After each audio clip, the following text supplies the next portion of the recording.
శివతాండవ స్తోత్రంలోని 2వ శ్లోకం. మొదటి శ్లోకంలో శివుడు ఎలా తాండవం చేస్తున్నాడో తెలుసుకున్నాం.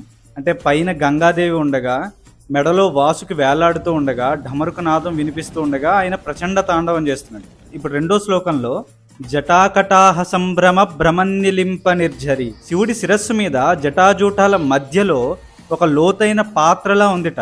దేవగంగ అంటే గంగాదేవి సుడులు తిరుగుతూ ఉందిట. ఎందుకని? ఆయన ప్రచండ తాండవం చేస్తున్నాడు. విలోరవీచి వల్లరి విరాజమాన మూర్ధని, ఆ గంగాజలం అనేది సుడులు తిరుగుతూ ఎగసిపడి ఆ జటాజూటాలకు అంటుకోవడంతో బంగారుపు వర్ణంలో శివుడి యొక్క జటాజూటాలు కేశపాశాలు మెరిసిపోతున్నాయట.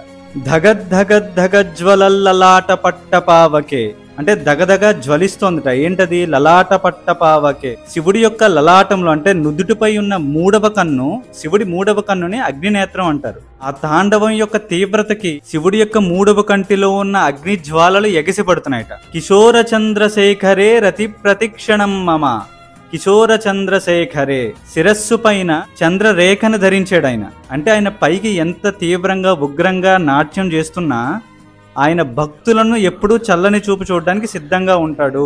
అలా శుభములిచ్చే ఈశ్వరుడి పట్ల రతి ప్రతిక్షణం మమ, నాకు ఎప్పుడూ ప్రేమ లేదా భక్తి ఉండుగాక.